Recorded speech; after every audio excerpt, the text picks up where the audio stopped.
Assalamualaikum warahmatullahi wabarakatuh. Waalaikumsalam warahmatullahi wabarakatuh. Bismillahirrahmanirrahim. Alhamdulillahi rabbil alamin. Wassalatu wassalamu ala ashrafil mursalin wa ala alihi wa ashabihil mujahidin at-tahirin, amma ba'du. Saudara-saudara kaum muslimin rahimakumullah, sebagai kelanjutan dari pembicaraan kita tentang serial para nabi, maka pada pertemuan kali ini kita akan membicarakan riwayat tentang Nabi Sulaiman alaihi salam dan Ratu Balqis. Nabi Sulaiman adalah putra dari Nabi Daud alaihi salam, yang Nabi Daud ini merupakan keturunan yang ke-12 dari Nabi Yakub.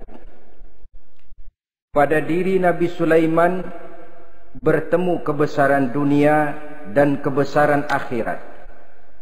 Ya, beliau seorang raja, ya, beliau seorang rasul, ya, beliau seorang pemimpin agama, ya, juga beliau adalah seorang pemimpin negara. Alangkah idealnya memang jikalau ulama menjadi umara, atau jikalau umara adalah seorang ulama. Dengan posisinya sebagai ulama, maka nilai kepemimpinannya terpelihara dari segala macam bentuk penyelewengan. Dan dengan kedudukannya sebagai umara, dia akan lebih efektif memberikan komando kepada rakyatnya untuk hidup melaksanakan perintah-perintah Allah. Tetapi oleh karena orang yang sekaligus jadi ulama dan umara termasuk jenis makhluk langka, maka agama hanya akan memberikan pesan agar yang bernama ulama dan umara saling bekerja sama untuk kemaslahatan dan kemanfaatan rakyat. Ulama adalah ulama, umara adalah umara. Jikalau keduanya bisa berjalan dan berdampingan dengan baik, rakyat akan jadi nikmat. Tapi kalau keduanya centang perenang, tentu rakyat akan jadi kiamat adanya. Ma'asyiral muslimin rahimakumullah. Mengapa figur Nabi Sulaiman adalah figur yang bertumpu kebesaran dunia dan akhirat? Kita lihat dari sejarah bahwa Allah memberikan mukjizat kepada para rasulnya biasanya sesuai dengan kecenderungan umat yang dihadapi pada waktu itu. Umat yang dihadapi Nabi Musa alaihi salam adalah umat yang senang kepada kegagahan, suka kepada bentuk badan yang kuat. Oleh karenanya mukjizat yang diberikan Allah kepada Nabi Musa berupa kekuatan baik tongkat maupun tenaganya. Sebaliknya, umat di zaman Nabi Isa alaihi salam cenderung berbangga dengan kemahirannya di bidang ilmu kedokteran dan ketabiban. Maka mukjizat yang diberikan Allah kepada Nabi Isa adalah mukjizat yang bisa mengatasi semua itu, sehingga Nabi Isa dengan izin Allah bisa menyembuhkan orang yang kena penyakit kusta, belang, bahkan sampai bisa menghidupkan orang mati dengan izin Allah. Di zaman Nabi Muhammad sallallahu alaihi wasallam, kecenderungan umat kepada kemampuan bersyair, sehingga ketika itu yang dihargai adalah ujung tombak dan ujung pena.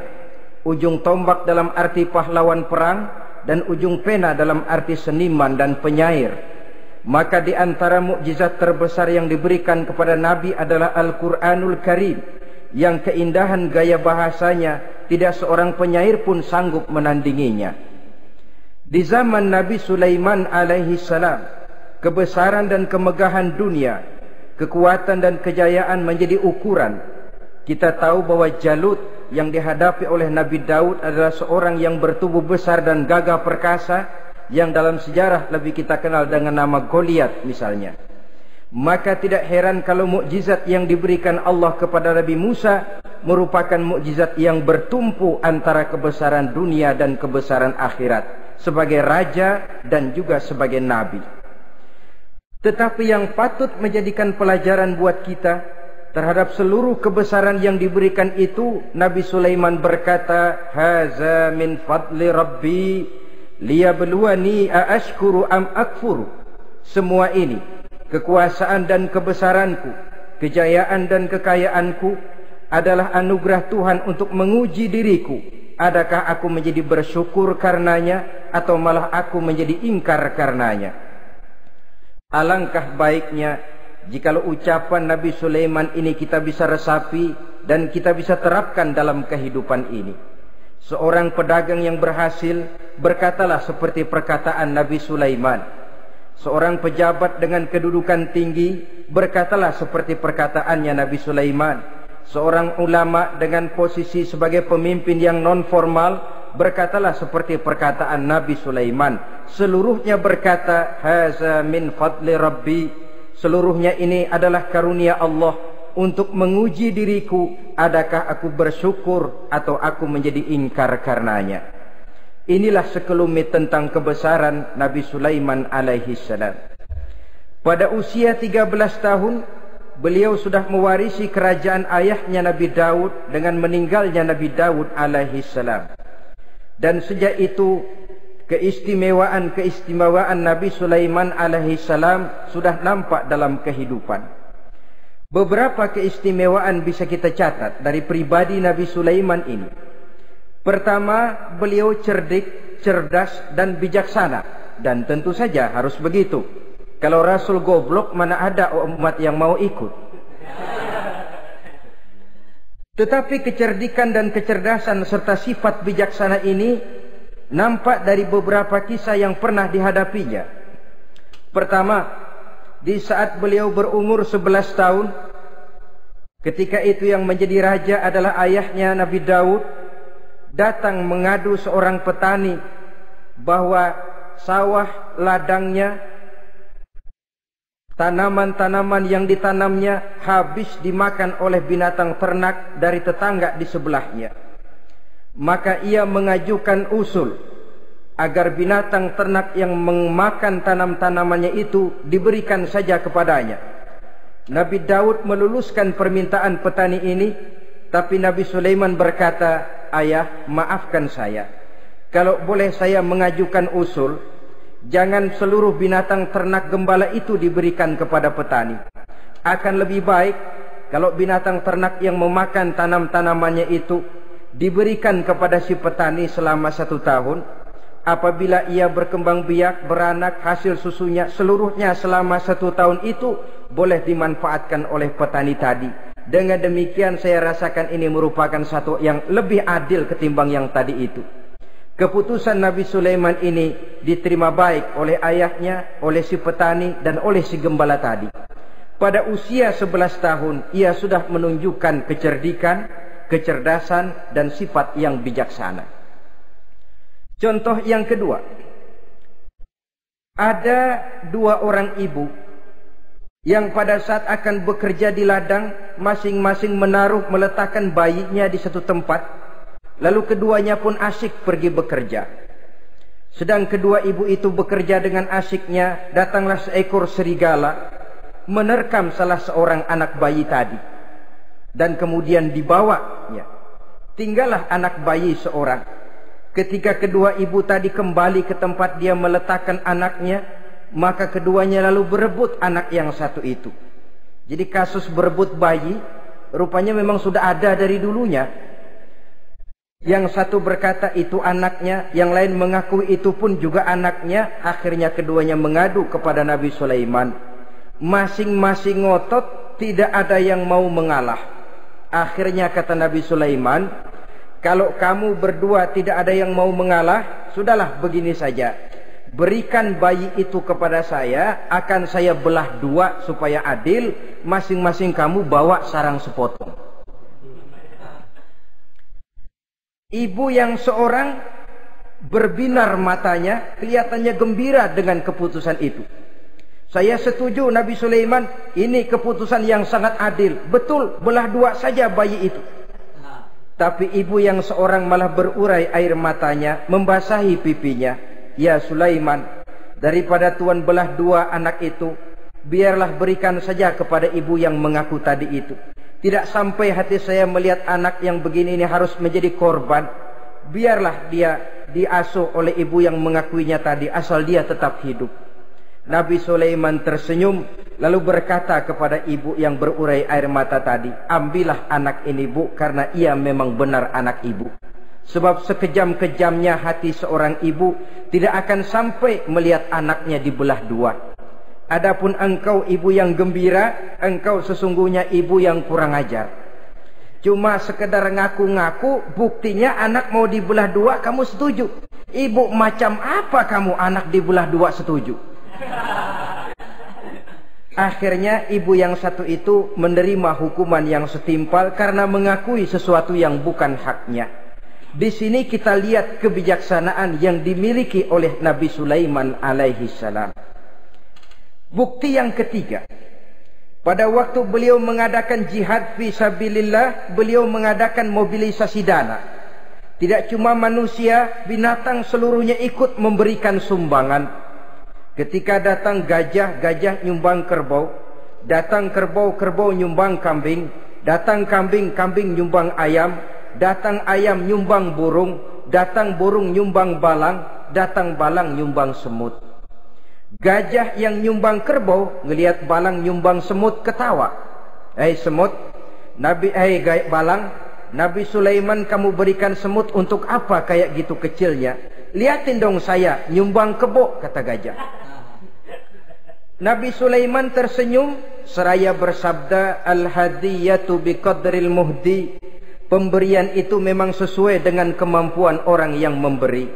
Kalau gajah nyumbang kerbau itu wajar saja. Gajah besar sumbangannya pun besar. Sebaliknya kalau balang nyumbang semut itu juga memang pantas. Balang kecil sumbangannya pun kecil. Yang tidak wajar kalau ada balang mau nyumbang kerbau, ada gajah nyumbang semut. Di sini kelihatan watak yang bijaksana dari Nabi Sulaiman alaihi salam. Ini merupakan ciri keistimewaannya. Setiap rasul dibekali dengan sifat ini yang namanya sifat fatonah. Cerdik, cerdas, dan bijaksana. Yang ini memang merupakan mukjizat. Kecerdasan seorang rasul tidak merupakan hasil sekolahan, tapi merupakan bimbingan wahyu semata-mata, dan ini yang tidak bisa ditandingi oleh manusia. Jadi jangan lalu ngambil dalih rasul aja nggak sekolah pinter lalu ikut nggak sekolah, ya goblok terus. Itu khususiat kok. Sifat yang namanya fatona itu merupakan bimbingan daripada wahyu.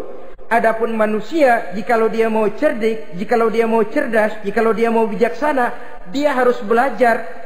Ya lewat bangku sekolah, ya lewat teman bergaul, ya lewat bertanya kepada orang-orang pandai, atau autodidak dengan hidup banyak membaca dari kehidupan ini. Dengan demikian nilai kecerdikan, kecerdasan dan kebijaksanaannya akan bisa meningkat adanya. Ini keistimewaan pertama. Keistimewaan yang kedua, Nabi Sulaiman diberikan kekuasaan oleh Allah sehingga bisa menguasai angin, jin, bahkan juga mengerti segala macam bahasa binatang. Menguasai angin, beliau bisa menundukkan angin ribut dan memerintahkannya angin itu. Dalam surah Al-Anbiya ayat 81 kita temukan, "Wali Sulaiman ar-riha asifatan tajri bi amrihi ilal ardil lati barakna fiha." Dan bagi Sulaiman, ia mampu menundukkan angin ribut yang bertiup menurut perintahnya ke permukaan bumi yang kami berkahi di dalamnya.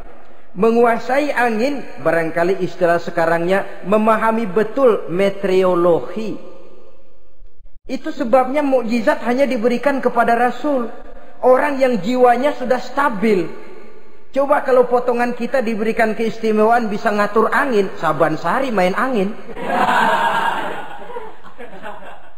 Nggak boleh ada orang kita kesel sama orang, undang angin, hantam saja. Maka mukjizat semacam ini hanya diberikan kepada orang yang jiwanya sudah stabil. Ada satu cerita, namanya juga cerita, tapi kebenarannya mendekati. Seorang wali di tanah Jawa sholat Jumat di Masjidil Haram di Mekah itu. Namanya wali kalau di Jawa kan pakai belangkon. Dia sembahyang di Masjidil Haram. Ini ada orang Arab usil, tumben ngelihat belangkon. Ini apa di tengah masjid? Dia tepak belangkon itu, miring di atas kepala. Begitu belangkonnya miring, tanah kayaknya ikut miring. Sehingga penduduk heran, ini apa tanah jadi miring begini? Lalu ada seorang wali juga yang alim dan mengerti, lihat-lihat di tengah Masjidil Haram ada belangkon miring di atas kepala. Jangan-jangan ini sebabnya ini. Dia samperin, dia dananin lagi tuh belangkon rata, tanah kelihatannya kayak rata lagi. Keistimewaan seperti ini pun hanya diberikan kepada orang yang jiwanya memang sudah stabil. Coba kayak kita diberikan keistimewaan kayak begitu, main belangkon melulu. Saudara-saudara kaum muslimin rahimakumullah, juga bisa menguasai jin, memerintahkan jin, dan juga mengerti segala macam bahasa binatang. Kita bisa lihat dalam surah As-Saba ayat 12 misalnya. Demikian juga tentang mengerti bahasa binatang. Pada satu hari Nabi Sulaiman dan bala tentaranya lewat di satu lembah. Lembah itu kebetulan lembah semut. Ketika mereka lewat di lembah itu, Raja Semut lihat dari kejauhan, dia pidato kepada rakyatnya para semut itu. Apa katanya? Ya ayyuhan namlu dukhulu masakinakum la yahtimannakum Sulaiman wa junuduh wa hum la yash'urun. Jadi ini Raja Semut melihat Nabi Sulaiman datang bersama seluruh bala tentaranya, dia pidato kepada rakyatnya. Saudara-saudaraku rakyat semut, di mana saja suara saya bisa didengar. Perhatian, perhatian. Ini Nabi Sulaiman mau liwat dengan seluruh bala tentaranya. Kamu semua supaya masuk ke dalam lubang kamu masing-masing. Sebab kalau kamu enggak masuk ke lubangmu masing-masing, akan diinjak oleh Sulaiman dan bala tentaranya, sedangkan mereka tidak tahu kalau kamu kena injak. Masuklah semut itu seluruhnya ke dalam lubangnya masing-masing. Nabi Sulaiman senyum. Fatabassama dhahikan min qawliha. Mendengar ucapan Raja Semut ini, Nabi Sulaiman tersenyum. Lalu berkata, apa katanya? Rabbi auzi'ni an ashkura ni'mataka allati an'amta alayya wa ala walidayya wa an a'mala salihan tardahu wa adkhilni birahmatika fi ibadika salihin. Satu pengakuan yang tulus, yang jauh dari watak kesombongan. Mendengar Raja Semut berkata semacam itu, beliau senyum.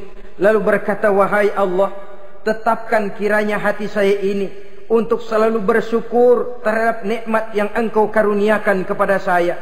Karena nikmatku, nikmat yang Engkau berikan kepadaku, saya mengerti bahasa binatang.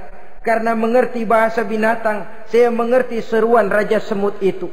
Tetapkan saya untuk selalu bersyukur ya Allah atas nikmat yang Engkau berikan ini, atas nikmat yang Engkau berikan kepada kedua orang tua saya. Dan tetapkan saya untuk selalu melakukan amal soleh yang Engkau ridhoi, dan masukkan saya ke dalam golongan hamba-hambamu yang soleh. Satu pengakuan yang tulus, yang jauh dari sifat kesombongan. Mungkin kalau sombong yang lahir, begitu dengar Nabi Sulaiman bahwa semut ngomong begitu, beliau akan berkata, iya masuk tidak buruan. Tapi kan tidak. Malah beliau perintahkan bala tentaranya, pasukan berhenti. Ada apa Nabi Sulaiman? Di depan kita ada kerajaan semut. Mereka lagi kocar-kacir masuk ke sarangnya masing-masing. Tunggu sampai mereka masuk dan kita bisa lewat dengan aman tanpa harus menginjak-injak mereka. Bala tentaranya di stop dan berhenti. Ternyata kebesarannya tidak menyebabkan ia lalu memandang remeh sampai kepada makhluk yang bernama semut sekalipun. Masih tetap dihargainya sebagai makhluk dari Allah Subhanahu wa ta'ala. Sesuatu yang perlu menjadi contoh kita semua. Sebab orang bilang kadang kacang sering lupa akan kulitnya. Kadang posisi kita yang tinggi menyebabkan kita lupa dari mana kita berasal. Kadang harta yang kita miliki menyebabkan kita lengah dari mana kita datang. Akhirnya yang timbul adalah sifat sombong dan angkuh. Ibarat kata orang, kacang lupa dengan lanjarannya. Ma'asyiral muslimin rahimakumullah. Ini kebesaran dan keistimewaan yang diberikan Allah kepada Nabi Sulaiman alaihi salam. Apa yang perlu kita jadikan tamsil dan ibarat dari kebesaran ini? Saudara-saudara kaum muslimin rahimakumullah. Keadilan sebagai umara yang berpadu dengan kebijaksanaan sebagai ulama. Satu hari seorang sahabat bertanya kepada Rasulullah sallallahu alaihi wasallam, "Ya Rasul, kalau pada satu saat ajal merenggut Tuhan berlalu meninggalkan kami sekalian, kita berpisah untuk selamanya ya Rasul. Dalam kondisi semacam itu, azahrul ardi khairul lana am batniha? Mana yang lebih baik ya Rasul buat kami kalau sudah ditinggalkan oleh Tuhan? Permukaan bumi atau perut bumi yang lebih baik?" Ini pertanyaan dengan bahasa kinayah. Permukaan bumi maksudnya hidup. Perut bumi maksudnya mati. Orang kalau sudah masuk ke perut bumi kan habis. "Ya Rasul, kalau engkau sudah tidak ada meninggalkan kami semua, mana yang lebih baik buat kami, hidup atau mati?" Bukan main pertanyaan ini. Di satu sisi menggambarkan cintanya sahabat kepada Nabi, sehingga kalau tidak bisa mati bersamaan, biarlah mati beriring saja. Di lain pihak juga mencerminkan bingungnya sahabat kalau sudah ditinggalkan oleh Rasul. Atas pertanyaan ini apa jawab Rasul? "Kamu enggak usah khawatir. Walaupun aku sudah tidak ada, kembali ke hadratullah azza wa jalla, meninggalkan kamu semua, kamu tidak usah bingung. Dengan syarat, idza kana umara'ukum khiyarukum wa amrukum syura bainakum wa aghniyaukum askhiyaukum fa zahrul ardi khairul lakum min batniha." Kalau saja para umara, kalau saja pemimpin-pemimpin kamu adalah orang-orang yang terbaik di antara kamu, dan seluruh persoalan yang kamu hadapi dapat kamu musyawarahkan dengan baik, lalu orang-orang kaya di antaramu adalah orang-orang yang dermawan, ketika itu walaupun aku sudah tidak ada, hidup lebih baik daripada mati. Permukaan bumi lebih baik daripada perut bumi. Dengan catatan tiga tadi. Pemimpinmu orang yang terbaik di antara kamu, segala persoalan kamu musyawarahkan, dan orang kayamu orang dermawan. Walaupun aku tidak ada, hidup lebih baik daripada mati. Tapi sebaliknya kata Nabi, idza kana umara'ukum syirarukum. Kalau umara'mu, pemimpin-pemimpinmu adalah orang-orang yang terjahat di antara kamu. Wa amrukum ala nisaikum. Dan segala urusanmu sudah diatur oleh perempuan. Walaupun dia tidak naik di bidang eksekutif, tidak memegang kekuasaan, tapi kekuasaan bayangannya jauh lebih menentukan daripada kekuasaan yang sesungguhnya. Kalau perempuan sudah ikut campur mengaturmu, kemudian wa askhiyaukum bukhalaukum, orang-orang kaya di antaramu adalah orang-orang yang bakhil bin pelit alias kikir, maka ketika itu kata Nabi, fabatnul ardi khairul lakum min zahriha, perut bumi lebih baik daripada permukaan bumi. Apa yang bisa diharapkan dari pemimpin yang zalim, perempuan yang sok kuasa, dan orang-orang kaya yang bakhil dan pelit? Dalam kondisi semacam itu, bertemulah kita dengan yang bernama kiamat. Dan kalau sudah kiamat macam itu kata Nabi, perut bumi lebih baik daripada permukaan bumi. Maka yang kita perlukan sekarang adalah kerjasama antara ulama dengan umara. Ulama bukan umara, umara pun bukan ulama. Harus saling kerjasama dan jangan saling memperalat. Kerjasama menurut bidangnya masing-masing, menjadi yang terbaik di bidangnya. Jangan sudah jadi kiai karena ingin berpartisipasi aktif lalu pindah jadi pemborong jembatan. Tidak sadar akan profesinya. Dan orang lalu tidak bisa berkata, apaan kiai mubalik bisanya cuma ngomong saja. Sekarang kan zaman pembangunan perlu karya nyata. Mana ada ustadz kiai mubalik bikin irigasi? Cuma pidato saja. Apa kemiskinan bisa diatasi dengan pidato?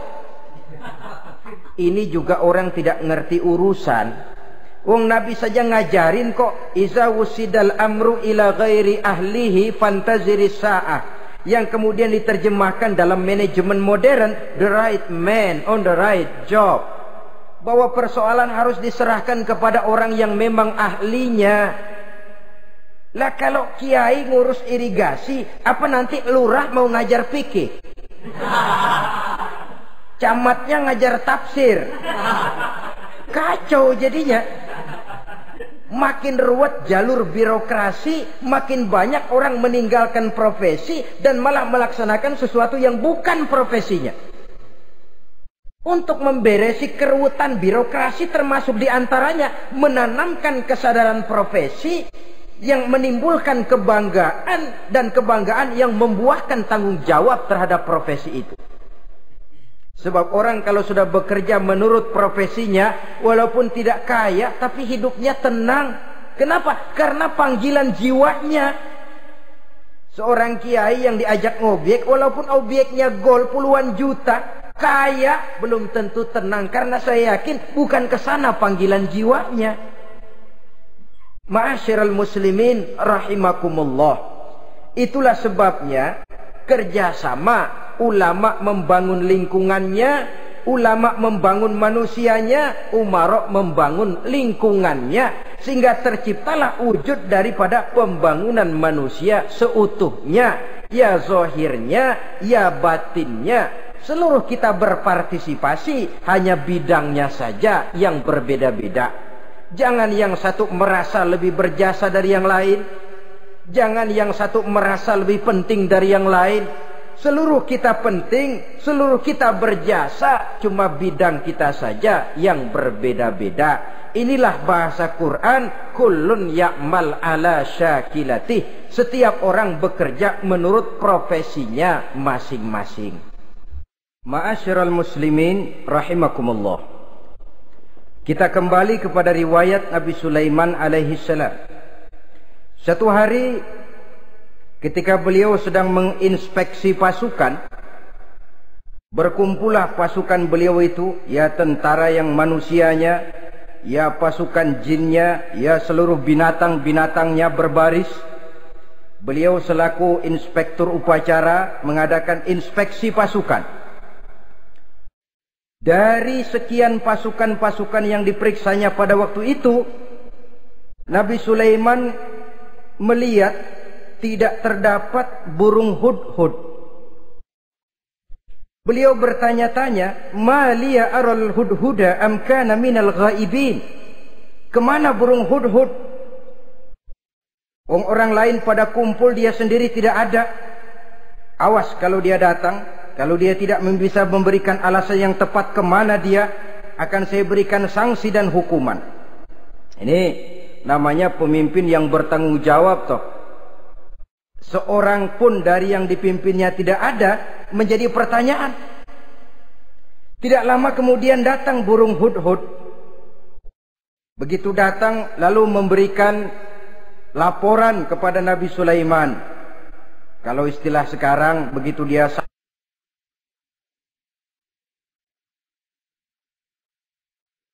sampai berdiri hormat, lapor, kata hudhud ini.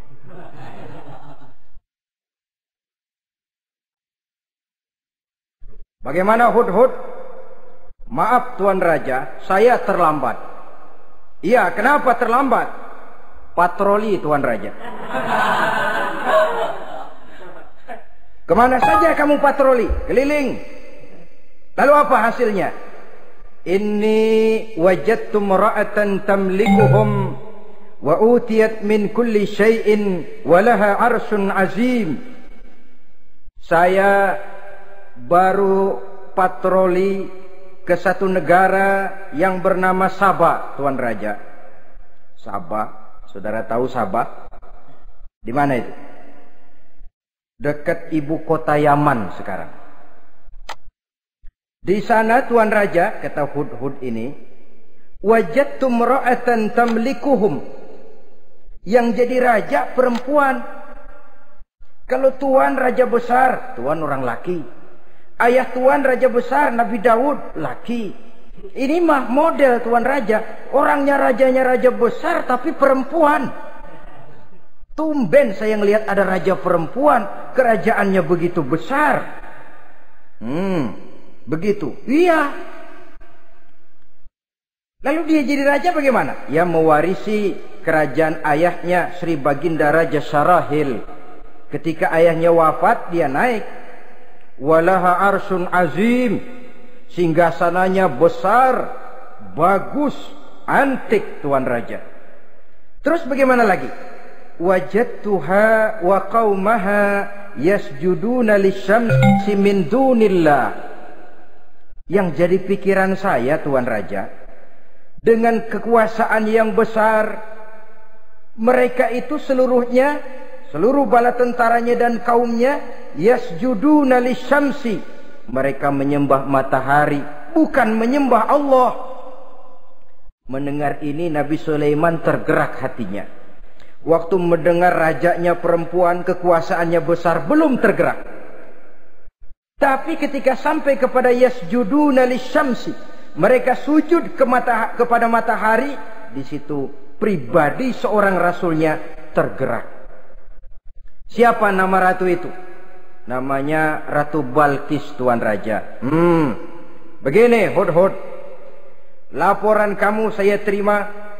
Alasan kamu datang terlambat bisa dipertanggungjawabkan. Kamu tidak kena hukuman. Cuma begini saja Hudhud, karena kamu yang laporan, kamu yang tahu lokasi negaranya, kamu yang harus melaksanakan tugas ini. Apa Tuan Raja? Idhab bi kitabi hadza fa'alqih ilaihim. Kamu berangkat lagi ke negeri Sabah, bawa surat saya, berikan kepada mereka. Thumma tawalla anhum. Kemudian kamu berpaling dari mereka, tapi jangan pulang. Fanzur madza yarji'un. Lihat apa reaksi mereka setelah menerima surat ini. Baik Tuan Raja, baik. Nabi Sulaiman menulis sepucuk surat kepada Ratu Balkis, dan surat itu dibawa oleh burung Hudhud tadi. Terbanglah si burung Hudhud ini ke negeri Sabah, masuk ke istana Ratu Balkis, dan surat itu jatuh di kamar Ratu Balkis. Diambil surat tadi, kemudian dibaca. Apa isi suratnya? Innahu min Sulaiman wa innahu bismillahirrahmanirrahim. Alla ta'lu alayya wa'tuni muslimin. Surat ini dari Sulaiman. Bismillahirrahmanirrahim. Jangan kamu merasa lebih tinggi dari aku. Datanglah kepadaku dan masuk ke dalam agama Islam. Suratnya singkat, padat, ultimatum. Jadi enggak pakai bahasa kembang, enggak pakai bahasa basi, langsung kepada isi. Surat ini dari Sulaiman. Bismillahirrahmanirrahim. Jangan kamu merasa lebih tinggi dari aku. Datanglah kepadaku dan masuklah ke dalam agama Islam. Ini yang disebut dakwah langsung tanpa pakai kembang. Saudara-saudara, menerima surat semacam ini, Ratu Balkis lalu ngumpulin para pembantu kerajaan, aparat pemerintah lah zaman sekarang. Termasuk menteri-menteri dipanggil, sidang darurat di istana Ratu Balkis, membahas datangnya surat dari Nabi Sulaiman alaihissalam. Tuan-tuan para menteri, bagaimana Sri Ratu? Saya dapat surat. Dari mana? Dari Sulaiman. Katanya apa? Jangan kamu merasa lebih hebat dan lebih tinggi dariku. Datanglah kemari dan masuklah ke dalam agama Islam. Menurut pendapat tuan-tuan menteri, bagaimana surat ini? Apa kita penuhin permintaannya? Kita datang rame-rame masuk Islam? Oh, kata menteri, jangan dulu tuanku, gengsi dong. Kita ini kan kerajaan besar, tentara kita gagah, masa mau menyerah tanpa syarat? Soal nanti kita kalah atau menang itu soal lain, Tuan Perdana Menteri, Tuan Ratu. Tapi bahwa kita punya harga diri itu harus kita tunjukkan lebih dulu. Jadi menurut Tuan Menteri bagaimana? Kami sih nunggu komando Tuan Putri saja. Artinya kalau boleh perang saja. Cuma mau duluin takut dikira nyelongcong. Kami sih gimana komando Tuan Ratu saja. Tuan komandokan berangkat, kami segera berangkat. Terserah Tuan Putri, kami seluruhnya loyal, taat dan setia menunggu titah dari Sri Paduka Ratu. Terima kasih para menteriku. Soal kesetiaanmu saya tidak meragukan. Tapi perang dimanapun selalu membawa kerugian. Kita menang rugi, tentu jatuh korban. Apalagi kalau kita kalah. Dan raja-raja yang mengalahkan negeri-negeri lain selalu membawa kehinaan kepada negeri yang dikalahkannya. Jadi bagaimana? Sekarang begini saja. Kita ambil jalan tengah. Lalu diplomasi dulu.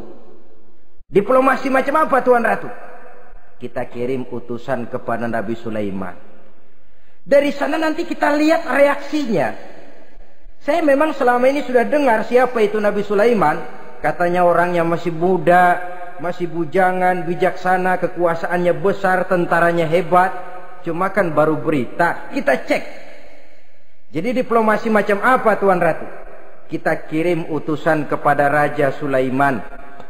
Kita bawakan hadiah-hadiahnya. Yang mahal-mahal, mewah-mewah, menarik. Pokoknya yang terbaik di negeri kita, berikan kepadanya. Lihat reaksinya. Kalau dia tergiur dengan hadiah itu, dia raja, bukan nabi. Tapi kalau dia menolak hadiah itu, dia memang nabi. Dan apa reaksi kita nanti tergantung sikap Nabi Sulaiman. Aha, kalau begitu setujulah Ratu. Itu memang bijaksana. Diplomasi dulu. Iya, jangan datang-datang main perang aja loh. Perang sih gampang. Tapi ini kan ada meja perundingan. Sepanjang masih kita bisa menempuh jalan damai, damai saja dulu. Baik. Maka diaturlah satu barisan diplomasi untuk menuju Palestina, kerajaan Nabi Sulaiman alaihi salam. Rombongan terdiri dari 500 orang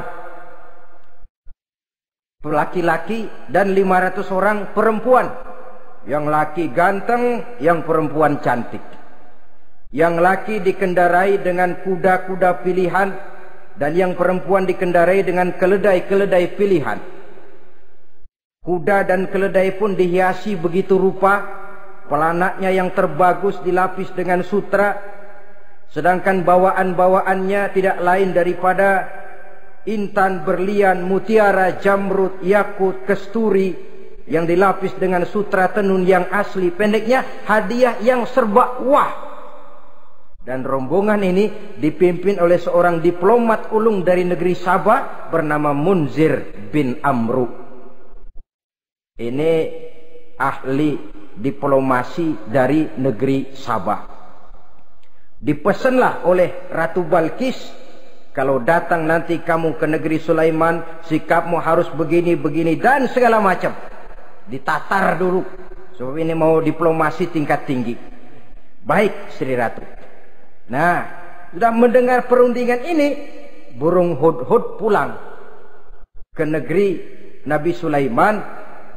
Apel lagi, lapor Tuan Raja. Bagaimana hudhud? Sikapnya mereka akan mengutus utusan dengan membawa berbagai macam hadiah untuk datang ke negeri kita. Baik. Nabi Sulaiman kumpulkan tentaranya, terutama para jin. Hei tentaraku, khususnya kalian para jin, akan datang rombongan tamu besar ke negeri kita.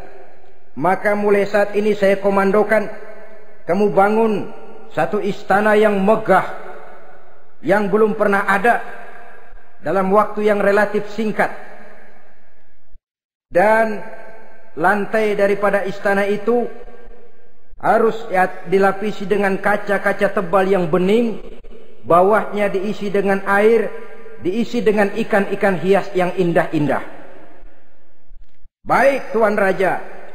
Maka tentara Nabi Sulaiman, sejak manusia sampai binatang sampai jin, semuanya kerja bakti membangun istana yang megah. Sehingga sebelum rombongan kerajaan Sabah ini sampai, istana sudah selesai. Mereka masuk ke dalam istana Nabi Sulaiman. Begitu melihat lantainya gemerlapan air, masing-masing pada ngangkat kain. Takut kainnya basah. Waduh, ini istana kebanjiran begini pikiran. Kata Nabi Sulaiman, nggak usah diangkat kainnya, nggak usah. Ini dilapis kaca, cuma bawahnya memang kolam. Kolamnya berisi ikan. Oh, bengong. Bengong aja pada melongo mulutnya. Saudara-saudara, jadi persis orang yang tinggal di puncak gunung datang ke tengah-tengah kota. Kan noraknya minta ampun. Apaan aja ditunjuk. Apaan aja dilihat, apaan aja ditunjuk. Ini ya, itu ya, wah.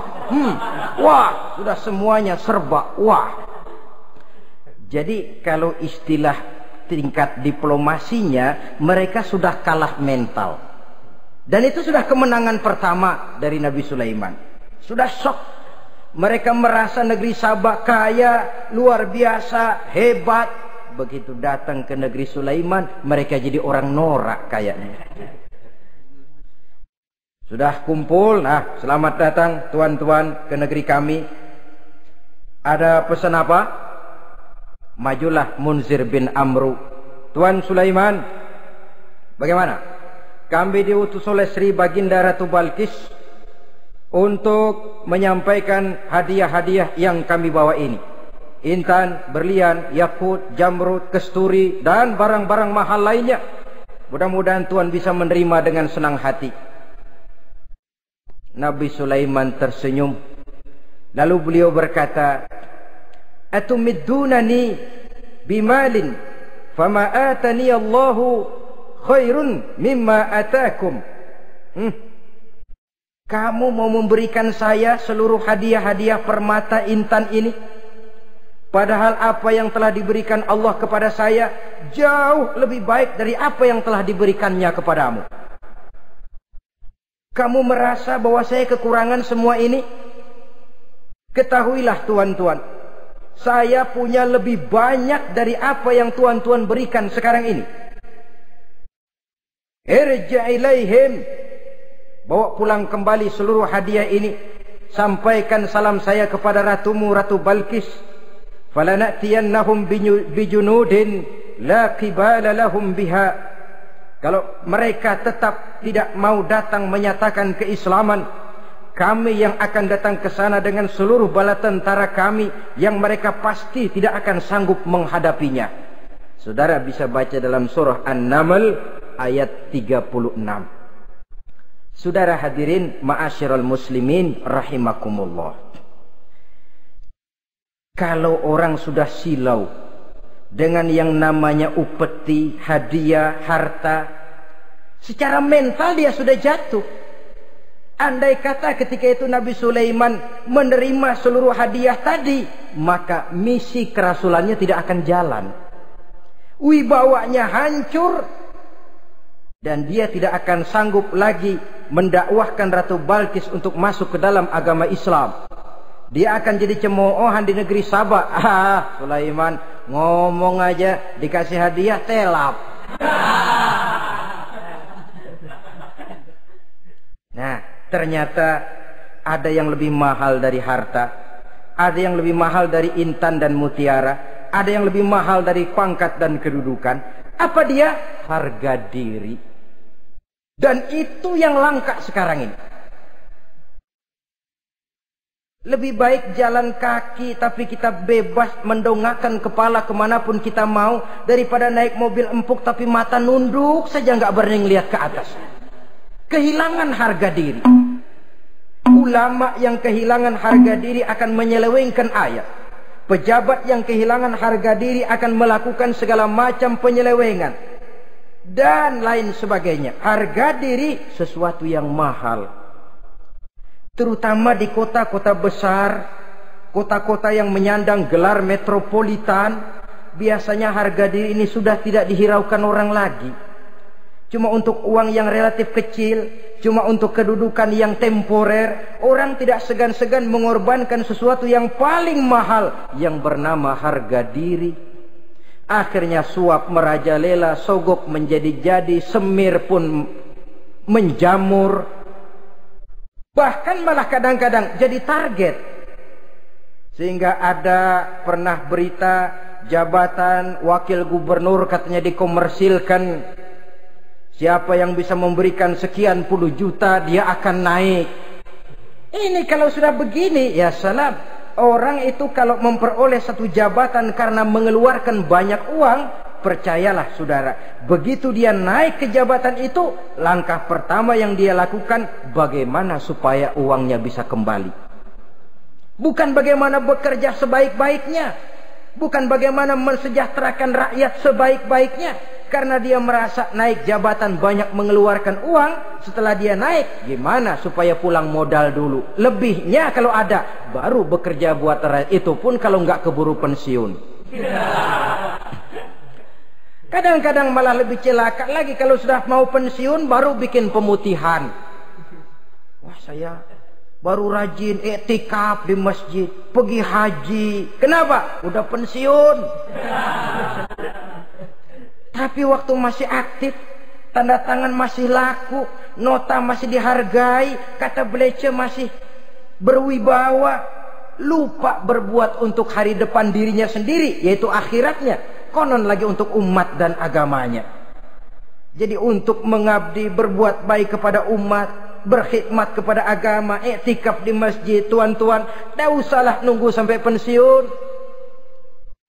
Manfaatkan posisi yang tuan-tuan punya sekarang ini untuk beribadah dengan sebaik-baiknya. Itu pun masih bersyukur, masih bisa mengadakan pemutihan daripada tidak sama sekali. Cuma alangkah akan lebih efektifnya lagi kalau itu diawali pada saat kita masih mempunyai posisi kunci. Ini reaksi Sulaiman, saudara-saudara. Diberikan hadiah yang mahal, atau midunani bimalin.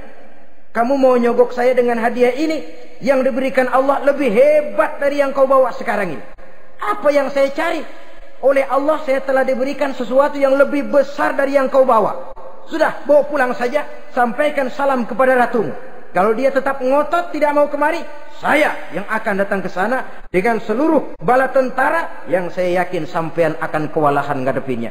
Pulang, sampaikan salam saya, bawa seluruh hartamu. Diplomasi tahap pertama menang total. Utusan Raja Sabah sudah kalah mental, kalah juga fisik. Pulanglah mereka dengan membawa kembali seluruh hadiah yang mereka ingin sampaikan tadi. Bisa dibayangkan mentalnya itu, ya. Sama juga kita sudah punya niat ingin menyogok seseorang, tahu-tahu yang mau disogok nggak nerima. Pulang kayaknya muka kan belipet. Sulit ketemu orang. Jadi perasaan kita orang pada ngetawain aja. Padahal orang mah nggak tahu persoalannya. Tapi sikap mental sendiri itu. Jadi memang saudara-saudara ini berkaitan. Walaupun yang mau nyogok banyak, kalau yang disogok nggak mau, nggak jadi. Walaupun ada yang minta disogok, kalau yang mau nyogok nggak ada, juga nggak nyetel. Lah ini nyetel, yang mau nyogok banyak, yang disogok pun ada. Jadilah perbuatan itu. Ma'asyiral muslimin rahimakumullah. Sampai mereka di kerajaan Sabah, mereka ceritakan itu, Ratu Balkis bengong. Ternyata yang saya dengar selama ini memang benar rupanya. Sulaiman bukan cuma raja, tapi juga rasul. Bukan cuma pemimpin negara, tapi juga pemimpin agama. Lalu bagaimana, Saudara Ratu? biar saya pikir-pikir dulu. Pikir. Bagaimana ya?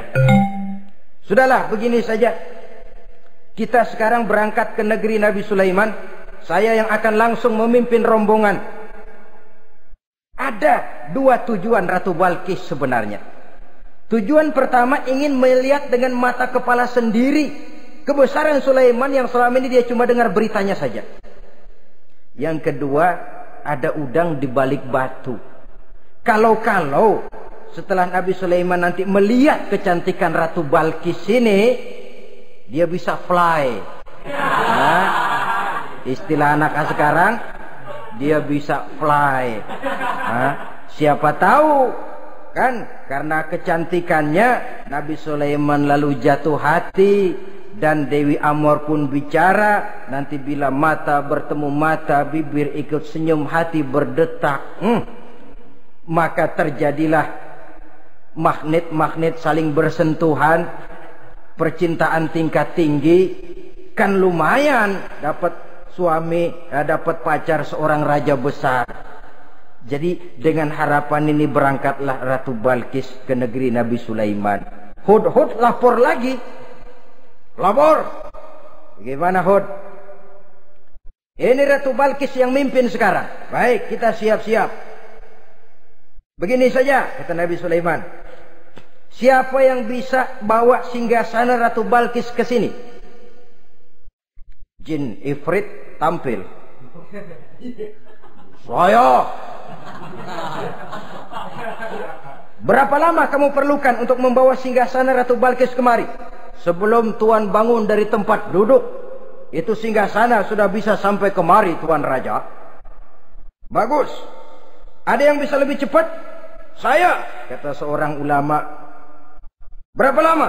Sebelum Tuan kedip. Asal Tuan kedip, Tuan melek lagi, singgasana sudah sampai di sini. Baik, kerjakan. Dalam waktu sekejap itu singgasana Ratu Balqis sudah sampai di istana Nabi Sulaiman. Pasang di sini, biar dia dudukin nanti. Rubah sedikit biar dia nggak kenali. Dirombak sedemikian rupa. Masuk Ratu Balqis ke istana Nabi Sulaiman. Terjadilah kemudian di perundingan semacam tingkat tinggi antara raja dengan raja. Bagaimana Tuan Ratu Balqis? Iya, Tuan Sulaiman. Iya, bagaimana? Saya kagum dengan kebesaran Tuan. Bukan kebesaran saya. Seluruhnya ini adalah karunia Allah kepada saya. Saya dengar Tuan menyembah matahari. Padahal matahari tidak pernah memberikan apa yang Tuan kehendaki. Matahari tidak pernah menciptakan Tuan. Adalah lebih baik Tuan menyembah yang menciptakan matahari daripada menyembah matahari itu sendiri. Nabi Sulaiman, bagaimana kalau kita mengadakan sambil berunding, sambil lobbying istilah sekarang. Baik, lobbying pun jadi. Berjalanlah meninjau seluruh pelosok istana Nabi Sulaiman alaihi salam. Seperti halnya bala tentaranya, Ratu Balqis juga sampai di lantai kaca, angkat kain. Kata Nabi Sulaiman, jangan diangkat tuh kain. Ini bukan air, istana kaca. Bukan main kebesaran kamu. Melihat begitu kebesaran Nabi Sulaiman, Ratu Balqis yang niatnya sementara mau melontarkan diplomasi asmara, lupa. Lalu apa katanya? Rabbi inni zolamtu nafsi. Ya Allah, selama ini saya benar-benar telah zolim kepada diri saya. Begitu banyak nikmat yang Engkau berikan kepada saya. Saya jadi ratu dengan kekuasaan yang besar, mewarisi kebesaran ayah, dengan kerajaan dan bala tentara yang gagah perkasa. Bukan saya bersyukur kepadamu, malah saya menyembah matahari. Inni zolamtu nafsi. Sungguh saya telah zalim kepada diri saya. Maka mulai sejak saat ini, aslamtu ma'a Sulaiman lillahi rabbil alamin.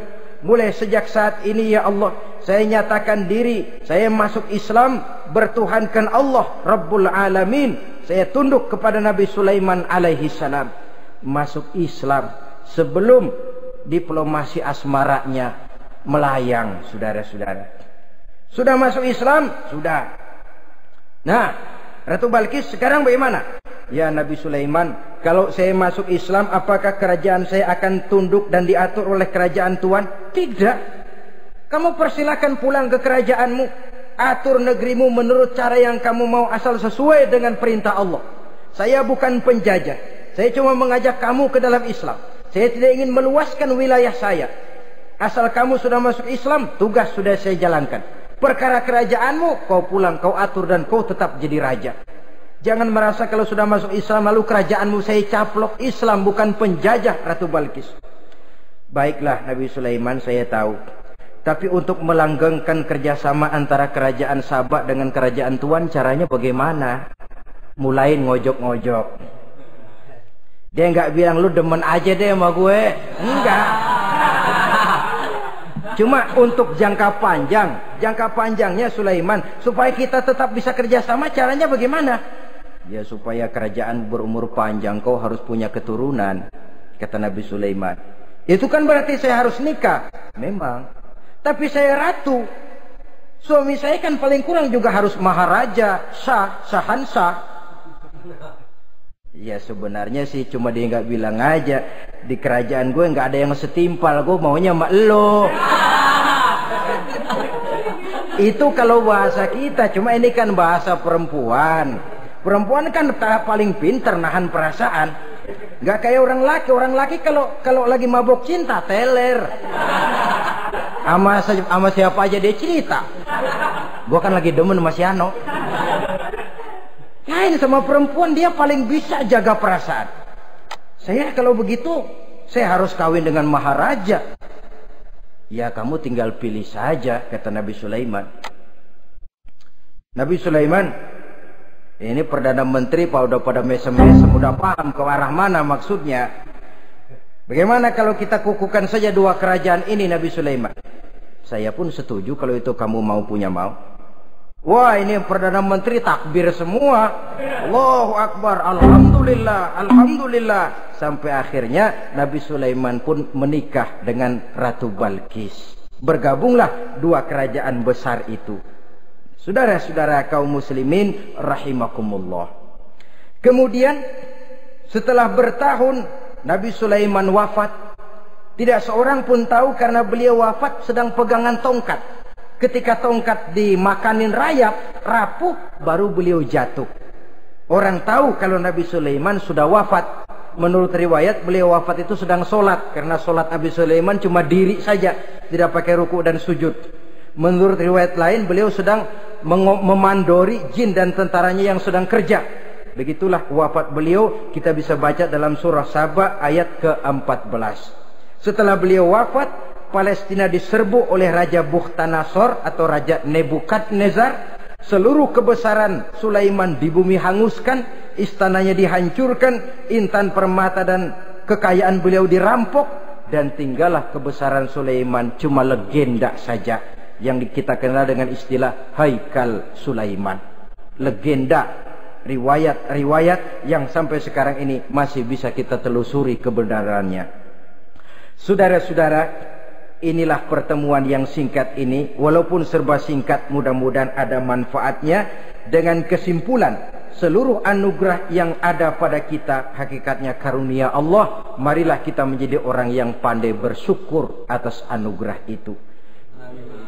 Terima kasih atas segala perhatian. Mohon maaf atas segala kekurangan. Usikum wa nafsi bitaqwallah. Wassalamualaikum warahmatullahi wabarakatuh. Waalaikumsalam.